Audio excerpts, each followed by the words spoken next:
Welcome back to SpeakPact.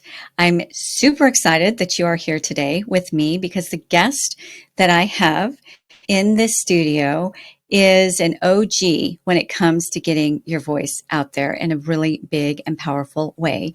Kat Haber is one of the original TEDx stage creators. She also 10 years ago created the virtual Rotarian Global, I'm going to let you say it, Okay. We Rotary Club of International Peace, which Oh, is just incredible. So you really were doing this before it was a thing, before it was in every university, the TEDx, right? And before there were TEDx stages to even apply to. So there are going to be some really deep insights that you're going to be able to give us. So first of all, I love what you're all about. You care about people, you care about the planet, and you care about people's voices getting out there, right? And doing good and having peace in this world. And so what came first? The passion and then one in just that desire to find an outlet to get some of those messages out there? Or did you just find this platform and kind of step into a platform where then you wanted to utilize it in a big way and get some messages out that were near and dear to your heart? Kind of what started the whole journey for you? oh gosh. I started as a child checking out crayfish and frogs and all kinds of beautiful things that were natural, testing the waters. And so I really came to TEDx through caring about Earth. I was serving on the Wild Foundation, which is International Wilderness Conservation, and my teammate said, "Hey, we should do it like TED." And I said, "Well, what's TED?" I subsequently found out it means technology, entertainment, and design. And about a month after I attended that first event in Palm Springs, they sent an email to a few of us inviting us to see if we'd like to do a TED like independently organized event in our own community. And I didn't even read the whole thing until I started filling out the application. It was such an empowering experience. I knew that I would vastly improve the experience of the 150 young people that I was bringing to Marry to Mexico to join the 1,500 global conservation leaders for taking care of the wildest parts of the planet. Okay, so first and foremost, I always wondered what TED meant. Was it TED that started it? And I've never really looked it up. So it's technology, education, and design? Nope. Entertainment. That's a common Entertainment. thought. But we do a lot of educating, but it's through entertaining. Because if all of those talks were really boring, no one would listen to them. So you make them entertaining. So who started it and how did you get hooked up in the very beginning days? So Saul Werman started it in the 80s, and it was like the cool place to go for dinner with all of the smart kids. And then it evolved into an actual event. He started inviting more people. Chris Anderson bought the platform from Saul. And subsequently, after Chris had the platform, he decided to post all of those talks that were generated online on YouTube for free. That then opened the door for people. June Cohen had the idea to give the talks away for free and invite people who had attended TED to organize their own events in their own communities. So there's been a myriad, right, of free talk platforms, of paid talk platforms. What do you think resonated with TED and then ultimately TEDx that has made it the phenomena that it is? Well, it's fun. It's interesting. It provides important ideas. It's universal. When they gave the talks away for free, anyone can go online, look up TED.com, or go to YouTube, and you can access over 200,000 talks, which have been generated by 45,000 independently organized TEDx events. And we have over 3 billion views right now. That's incredible. And what I love is it's amazing. Like when you listen to a TEDx talk, it feels like you've listened to an hour-long talk. And I think they're what, 18 minutes? That's an interesting question. They started out a long meandering lecture, and they have reduced over time to between 3 and 12 minutes today because our attention spans have shrunk with the evolution of TikTok and Instagram and scrolling. People's attention, you have to get to the point very quickly. In fact, right now I'm coaching a group of youth speakers here in Vail, Colorado, and their talks that they'll present this Sunday will be 3 minutes long. So they'll have an initial sentence that will create an intrigue for people. It will also give a clue about what their idea is, their big idea. And then it will also create some curiosity for what their call to action will be throughout the talk. So were you the very first founder of the TEDx Vail Yeah. chapter? Yep. How did that come about?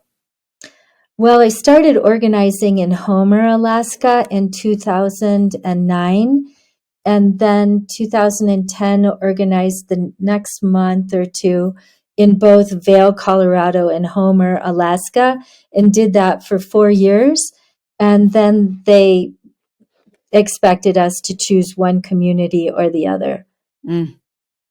So So it kind of TEDx is TED and especially TEDx, because TED is by invitation only, right? But you can apply for TEDx stages. So they are two very different things. I think sometimes people talk about them synonymously, but TED and TEDx are two totally different things, I guess, under the same umbrella. It's like it's become a rite of passage for any speaker. Like if you are a speaker and you are a thought leader and an influencer, you've got to at least get one TEDx stage under your belt, right? Like why? And where do you think that came from? Well, I think it's made such a positive contribution to the world. And people are eager to find out what are the solutions to so many predicaments that we find ourselves in: the sixth mass extinction, climate breakdown, multiple global conflicts, rapidly changing technology, AI, VR, AR, you name it. The world is moving so quickly, people are wanting to figure out, what do I do in this time? And this is a free resource. If you attend a TEDx or TED in person, it's immensely inspiring. And I think it's hopeful. People are looking for positive ways of improving their lives during such uncertainty. That was so well said. Hopeful and positive change during, positive inspiration during uncertainty. So does every TED chapter, do you call it chapters, but does every TED chapter have a theme? Or because I know yours is really strongly rooted in climate and I think world peace, right? Correct me if that's not correct. Yeah, so TED and TEDx, when they are put together in a program, they'll have a very broad universal theme, and then they will choose the speakers. The most important thing for someone who's interested in becoming either a TED or a TEDx speaker is that you have something worthwhile to say. And I can give you a caveat. If you are an influencer or a coach, you have to really be creative and have a unique angle, because many of those talks, many of those ideas have already been generated. And if you have specific evidence, if you have research, if you have data that shows that what you're doing the impact that you're having is really working, you're more likely to be invited. I get thousands of unsolicited, hey there, I think you should put me on your stage. And we've just recently taken off of our website, TEDx Vail, we've taken off the thing where people can apply, because we were just finding that it was really becoming, people weren't really understanding what they needed to have as qualifications to become a TEDx speaker. That's really valuable information. So for TEDx Vail, anyway, I know it's different for each organizer, each one. Mm-hmm. In order to get on your stage, how do they get discovered? Like how does a speaker get your attention if they want to get on your stage? Some TEDx events still do have a formal application process. I've also noted recently that there are people who are monetizing speaking coaches who promise that they'll get you on a TEDx stage.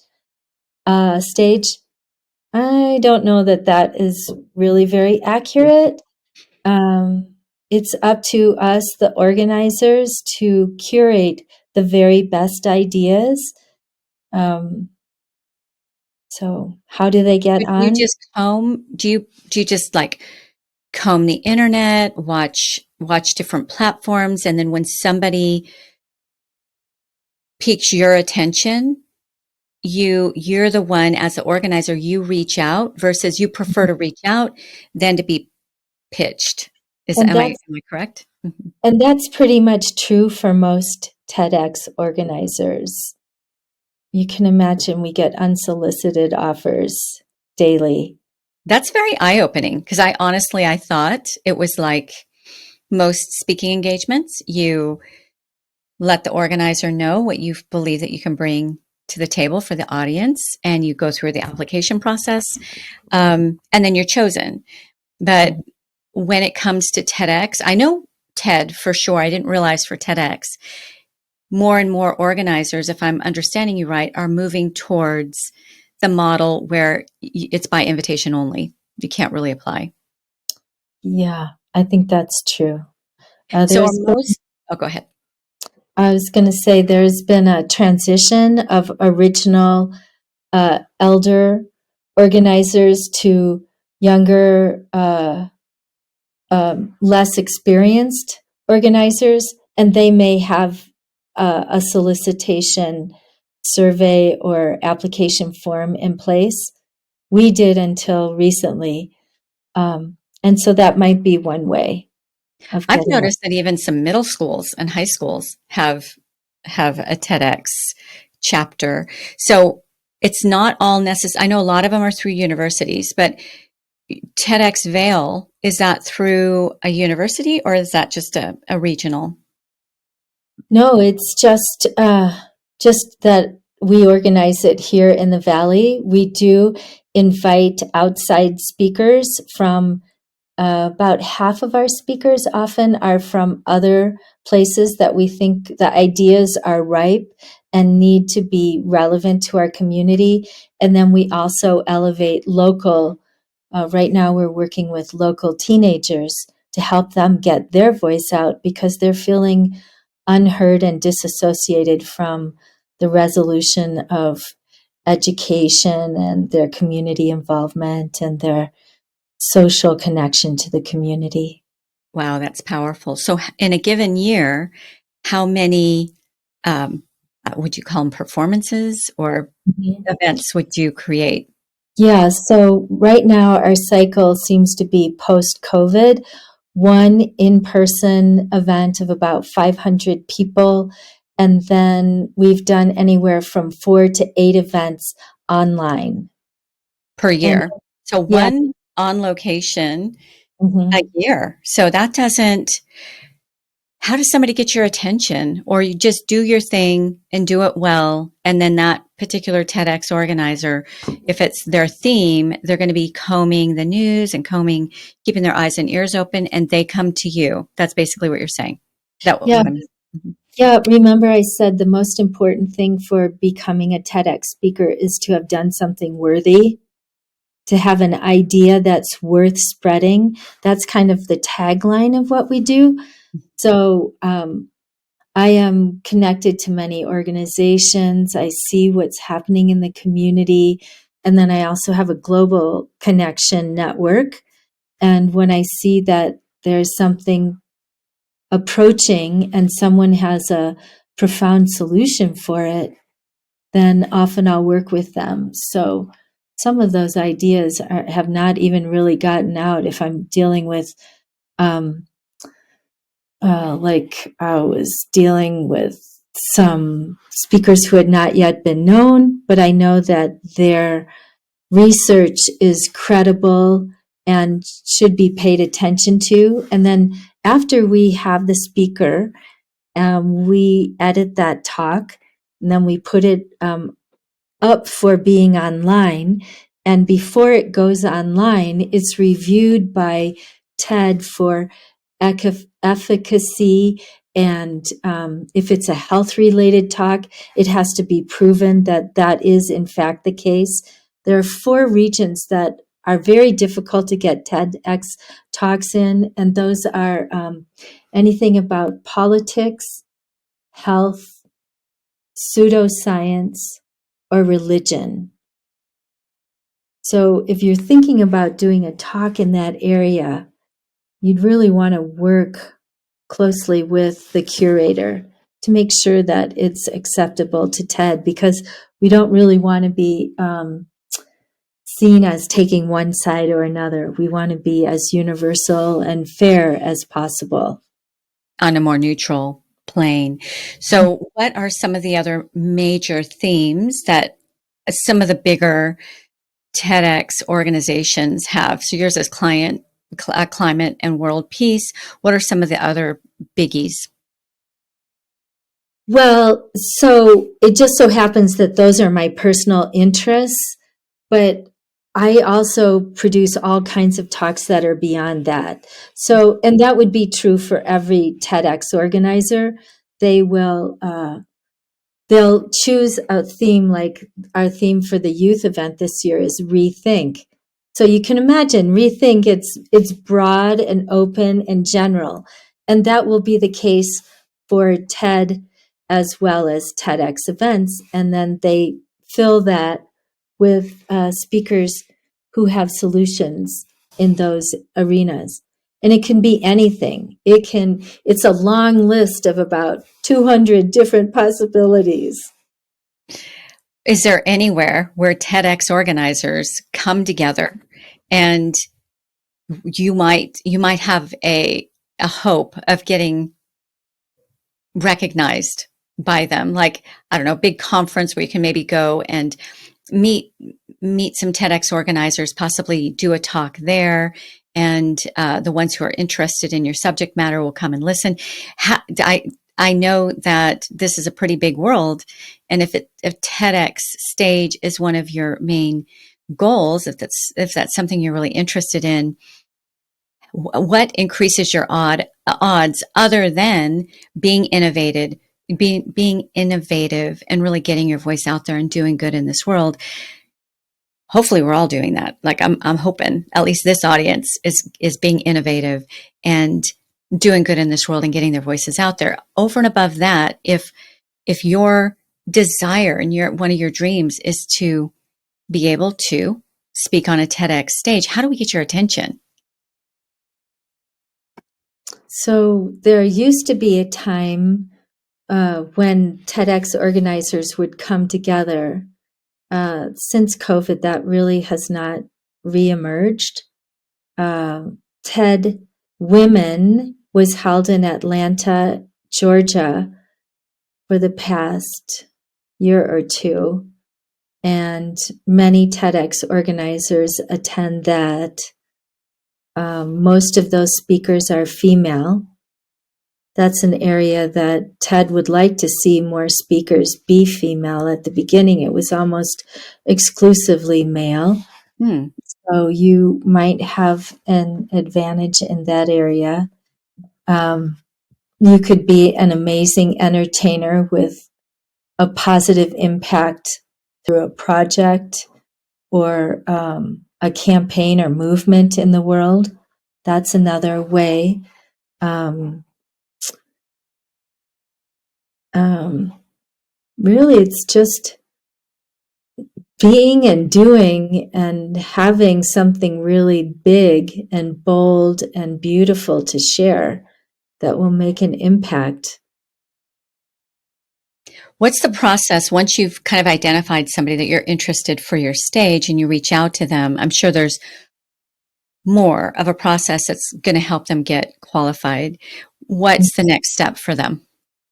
Yeah. So in my case, and keep in mind, everyone has their own process.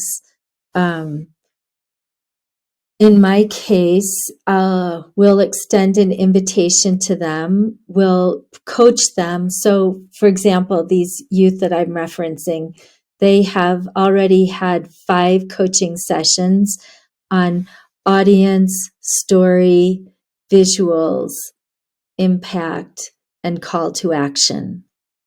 Then they'll record a 3-minute talk, which I'll see on Sunday. And we'll continue to work with them every other week.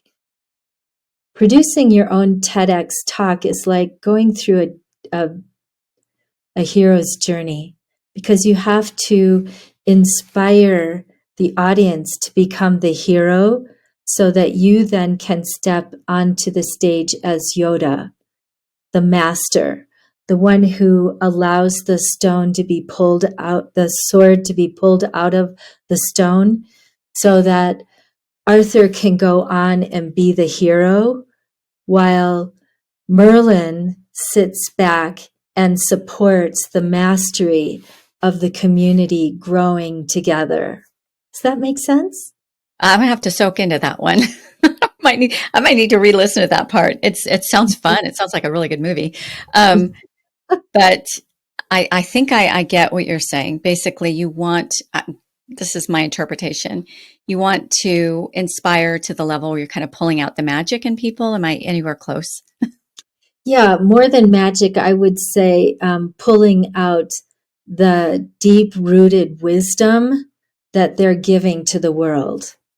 It's really, it's not magic. In fact, I would say it's the opposite. It's the wisdom, really, either from life experience or research or creativity or recognizing a fresh way of creating a more connected community, um, coming up with new technology that solves a huge world problem.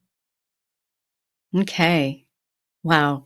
There's a lot more to TEDx than I really knew. You're really pulling it out for us. I so appreciate that. You are one of the originals, and I would assume maybe one of the longest running organizers. What's the average number of years that a given organizer sticks with their region?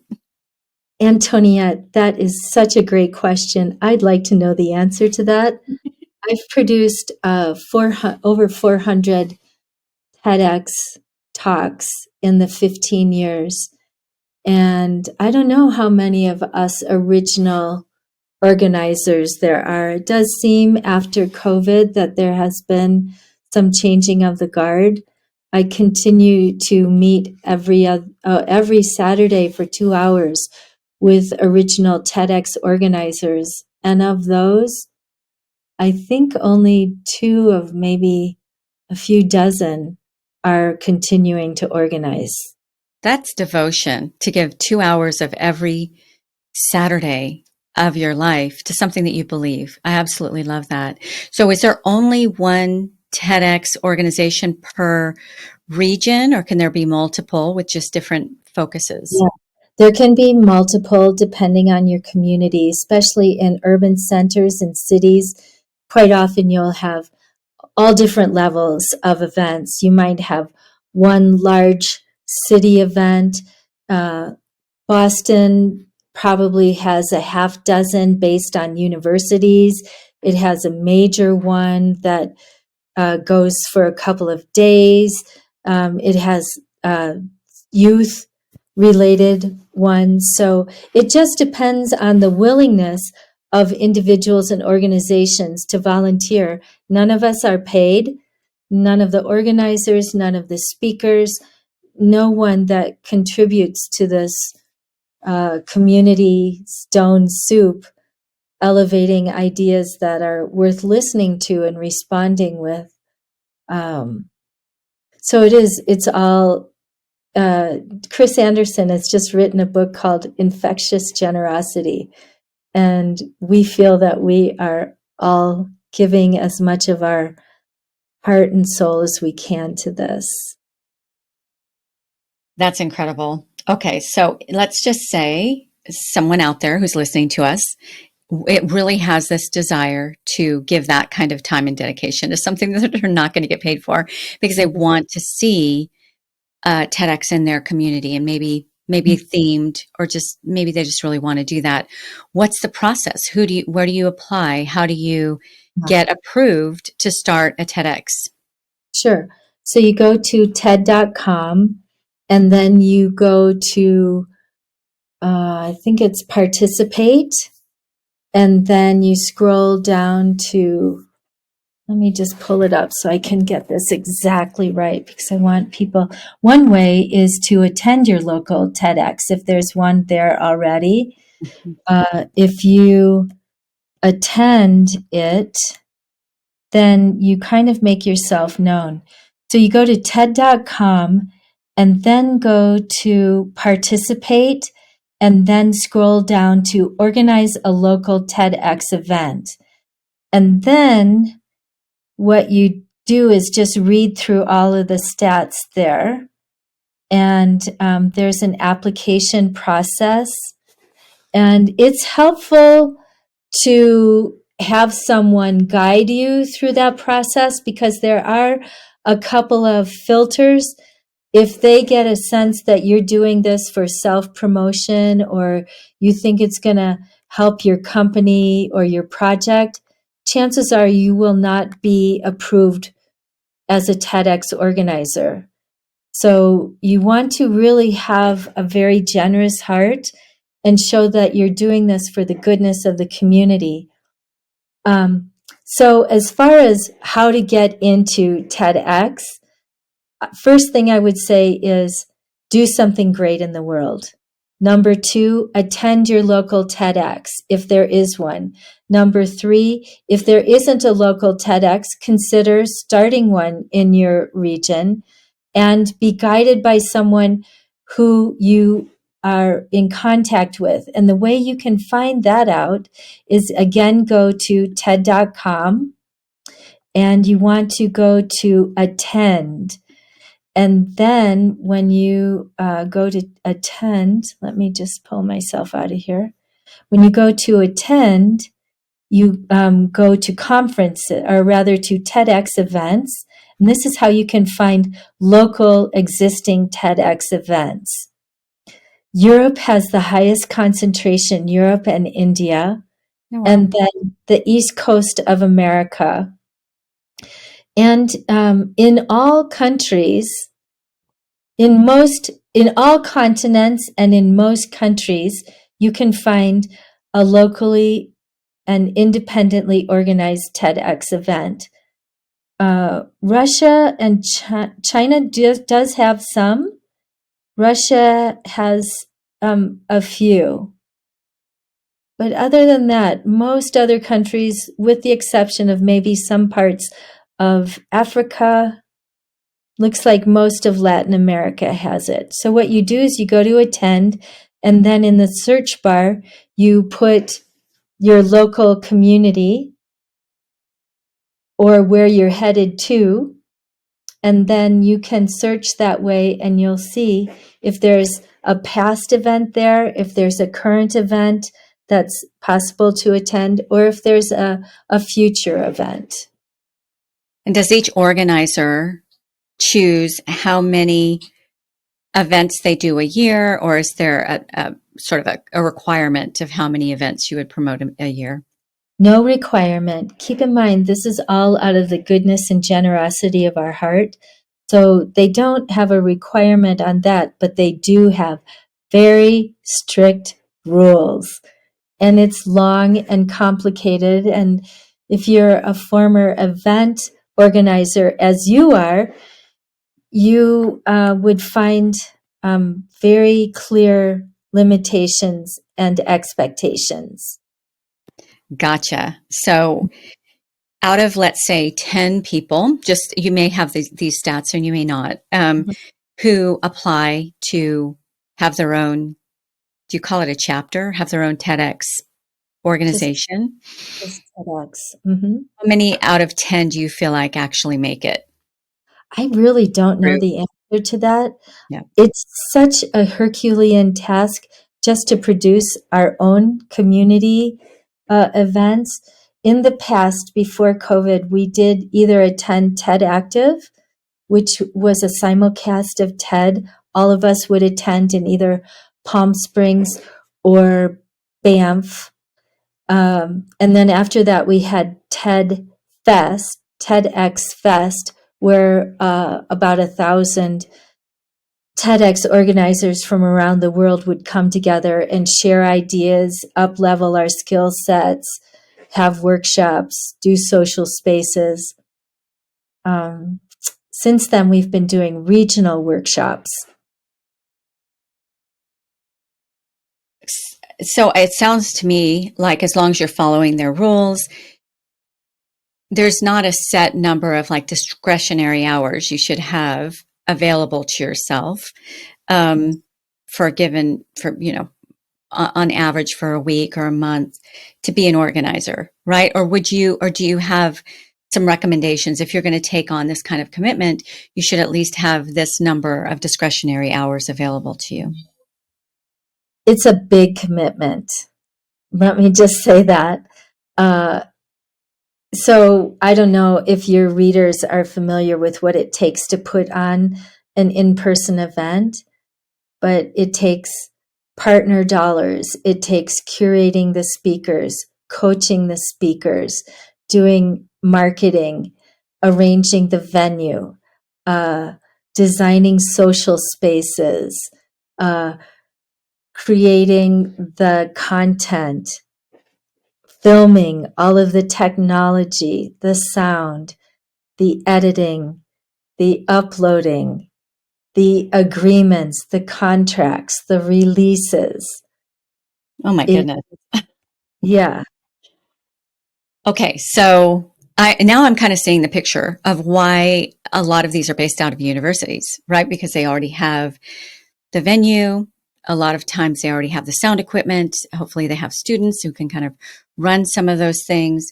Otherwise, it sounds like it's up to you to either get sponsors or somehow have access to some of those things, or big pockets where you can kind of fund those things on your own. Yeah, yes, I don't think the average person would think that. It's just like, I just want to create this thing. People will come and hear some innovative, incredible ideas. But they're just, it's a job yes, that paid by not knowing that paid. you're doing good. It's paid by Yeah, just knowing that you're doing good, but not paid. And I would assume that if you do get sponsors, that if there happens to be extra left over, it goes into some sort of a pot for future events. yep, that's right. Yeah, That's a commitment. That gives me a whole new appreciation for these organizations who put on regular mm-hmm. TEDx events. So for you, because you're not based out of a university, how do you navigate that? How do you get your venue and your sound equipment and your volunteers to run everything? Because Yeah, hopefully it's not just you doing all of that. yeah. No, it's really a committed team. It takes a huge commitment.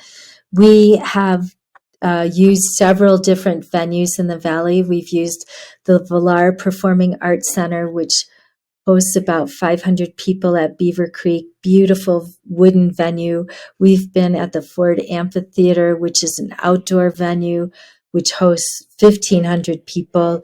We've been at the local schools, local churches, online events we've been holding with the Oye platform, which now has been bought by a film industry. So we're doing our online events probably on Zoom this year.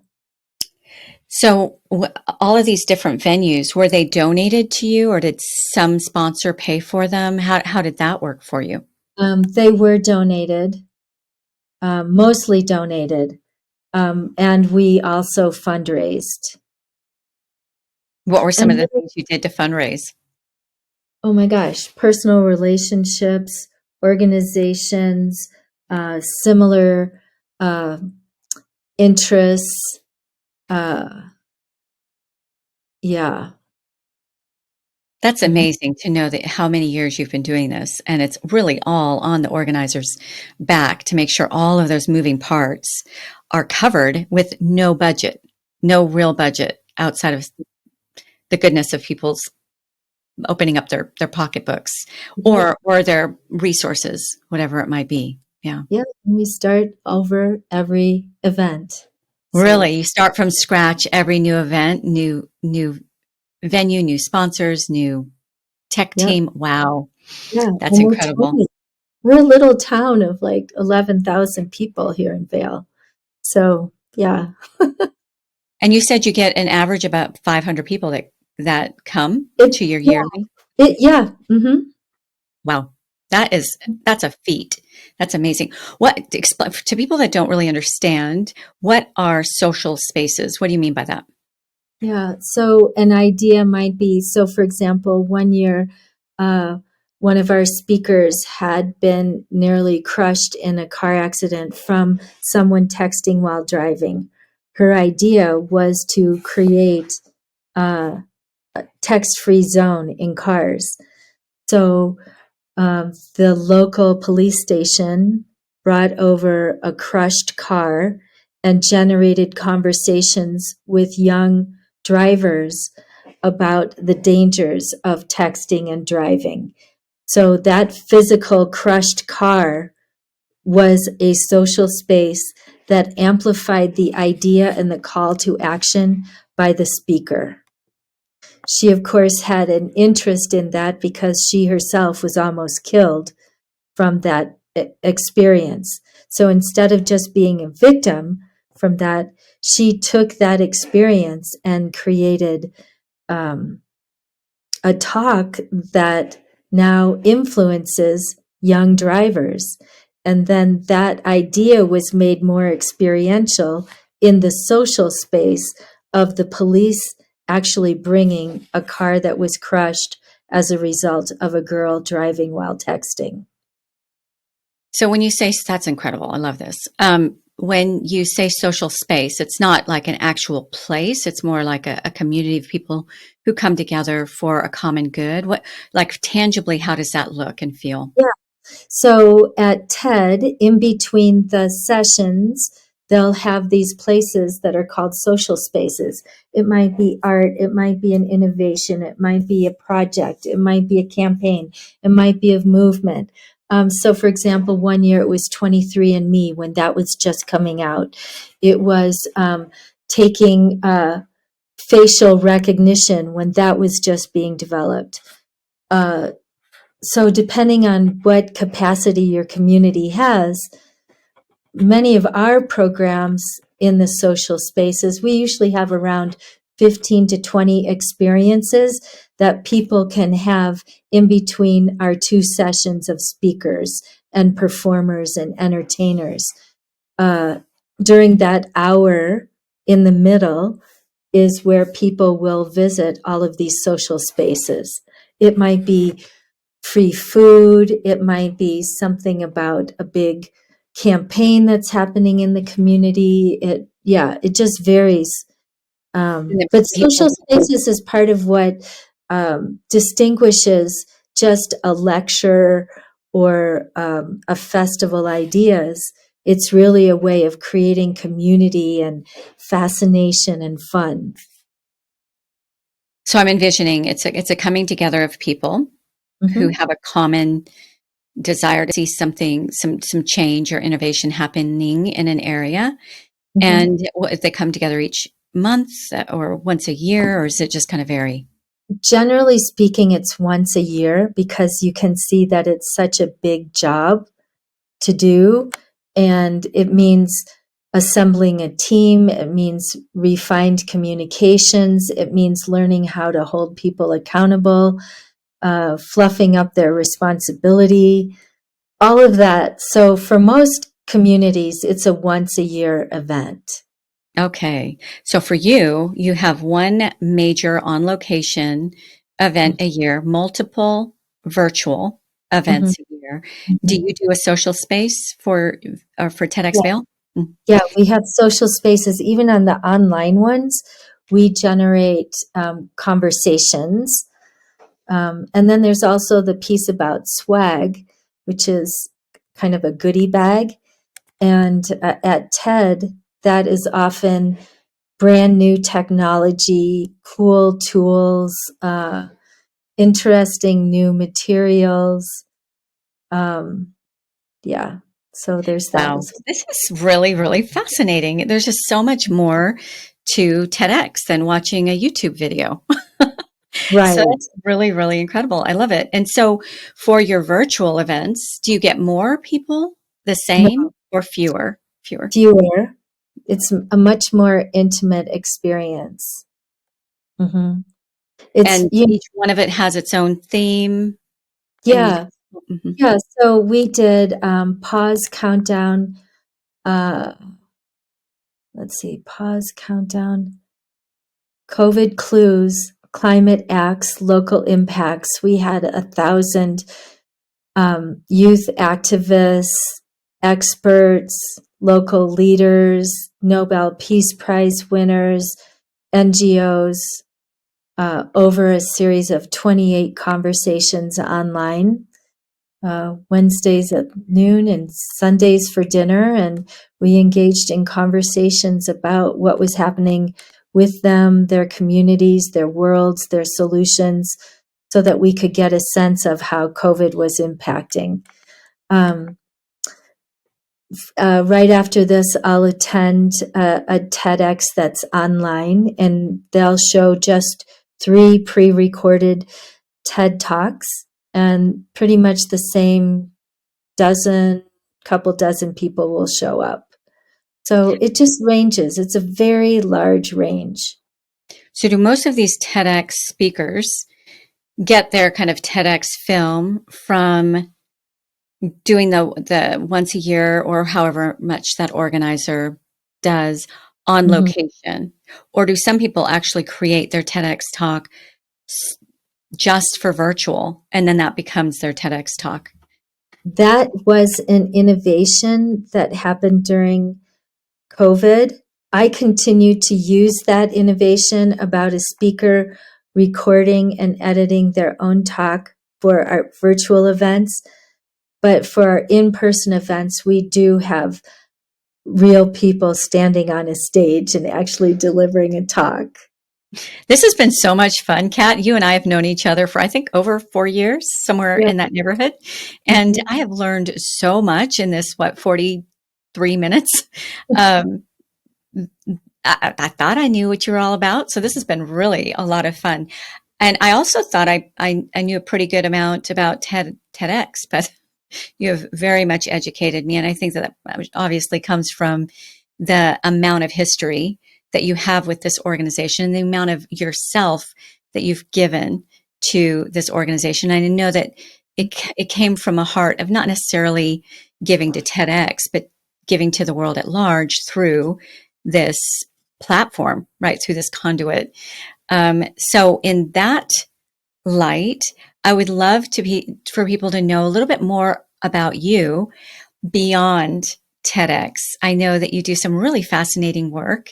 One of the things that you do is, and I'm not even exactly sure what this is, so I'd love for you to explain it a little bit, is inner resonance technologist. Tell me a little bit about that.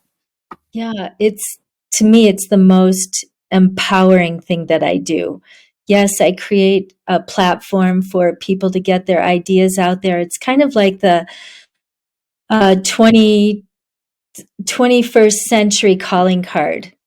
Like if you have a TEDx talk, that's a very cool thing. It's much more Exactly. effective than handing someone a business card at a conference, right? You send them the link and they immediately get a sense of who are you and what you're up to. So there's that piece. But even beyond that, I feel like inner resonance technology is really about releasing your inner brilliance, grounded in your lifetimes of wisdom. It's way, way beyond a meditation, and it's incredibly powerful. So I've been doing transformational dance for decades. I was the master's and advanced facilitator for Life Spring. I've been a 6-year guide for Barbara Marx Hubbard and the Gateway for Conscious Evolution. I've been on Humanity Rising for ever since the pandemic began. And among all of that, this work of inner resonance technology is, for my sense, the most liberating, aspiring, just, and it's done in like 10, 20, 30 minutes at the max. It just really lets you control your future. It's not about talk therapy. It's really about engaging your own imagination. Okay, so I'm going to rephrase just because this is a whole new concept to me. So I want to see if I'm anywhere close. So it sounds to me like it's inner work and it has an energetic component to it, and Yes. it's maybe self therapy. It's Am not I anywhere close? guided by it. It would be guided. Um, well, I guess you could say it's self therapy because the person does respond in their own way to a series of questions and an energetic field that is holding the space, holding the opportunity for the person who is responding in ways they couldn't even imagine. And it happens so fast. So why am I doing this? Because I've been caring for Earth since I could walk. And I just wasn't seeing that things were changing. Mhm. And the consequences of the damage that humans have done by extracting beyond what Earth can regenerate is now at a critical moment. And through IRT, I could sense that I had an immediate impact on people. So that's when I realized that in addition to TEDx Fail, in addition to We Rotary International Club of Peace, in addition to all of the world environmental boards that I've served on for decades, all of a sudden IRT was the thing that emerged so quickly, so clearly as the pathway. And for me, it just so happens that Earth Care is my moving thing. But for others, I've seen them generate prosperity, financial abundance, beautiful love and relationships. Really, all aspects of a human's life can be moved quickly, clearly, and with great compassion. Truly fascinating, Kat. I've not ever heard of it, and it really sounds like, I'm sure it's much deeper than this, but a shift in focus, right? It's very, very easy, especially when you're passionate about something. You're obviously very devoted and passionate about your a very specific area of life, and for somebody else, it might be animals or child sex trafficking or whatever else it might be. And it's really easy to focus on all the work that still needs to be done and all the wrong that's still out there about that topic, right? But it sounds to me like you're saying celebrate the wins, like celebrate and notice the advancements, like the good things that are happening, especially through maybe your own work. Because I can really see that sometimes you feel like this little ant trying to build the wall of China, right? And you don't feel like you're getting very far. But look at the progress and notice it and celebrate it. That's what I'm getting. I'm sure it's a whole lot deeper because I honestly, I know nothing about Yeah. this therapy, but it sounds really fascinating to me. You're very good at rephrasing and reframing and bringing something into very understandable words rather. I even walked across the United States from March of 2014 to November of 2014, from LA to DC, because I wanted people to pay attention to the climate that was breaking down a decade ago. Oh my goodness. I did not know that about you. That is amazing. Wowza. Well, I love your dedication and your devotion. And I want people to be able to reach out to you. I know that you've touched a lot of people. In there's just so many layers of what we've spoken about.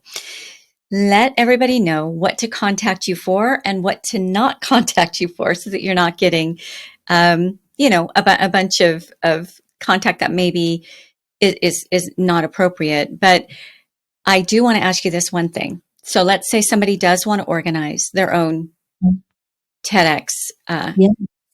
organization. It's not Yeah. chapter. Okay, Just organization. a TEDx. That's Their what. own TEDx. Okay. uh, Do you consult? mhm. And hopefully that's a little way that you could get paid, or are you not allowed to get paid for that? I I I have done all of that for free, but just today, one of my friends said, "Kat, that free stuff, it's over. Yeah. You are such a pro and expert at this. You need to shift your mindset." So I am uh, advising a local. Well, I have advised about a dozen uh, new TEDx's, but Well, I I'll tell you think. what, there's not anybody that I've come across, and I'm in this space, the world of speaking space, who has been as devoted as you to an organization. So you know it inside and out. I'm sure a whole lot more in depth than maybe somebody who's just been doing it for a year or a few years. So I'm really hoping we've inspired some people today who happen to have some discretionary time and a burning desire to help other people get their voice out there and share their innovative ideas. And they're willing to step up to the plate and maybe create their own TEDx. So reach out to Kat for that. Do not reach out to her if you want to be on her TEDx stage. There's a whole different process for that. But also reach out to her if you want more information on this inner resident, what? Say it. Inner resonance technology. And the way they could get a message to me is by going to TEDx Vail on Facebook and just leaving a message there. TEDx Uh, Vail. So is it a page, a group, or what is it? I think it's a group. Okay. Yeah. Um, and how I'm using IRT right now is connecting global youth change makers, climate coaches, and senior executives using the power of a trio and taking action, learning about languaging, the opportunities that adapting and responding to the culture of climate can be beneficial for companies, communities, families, networks. And yeah, that's my growing edge.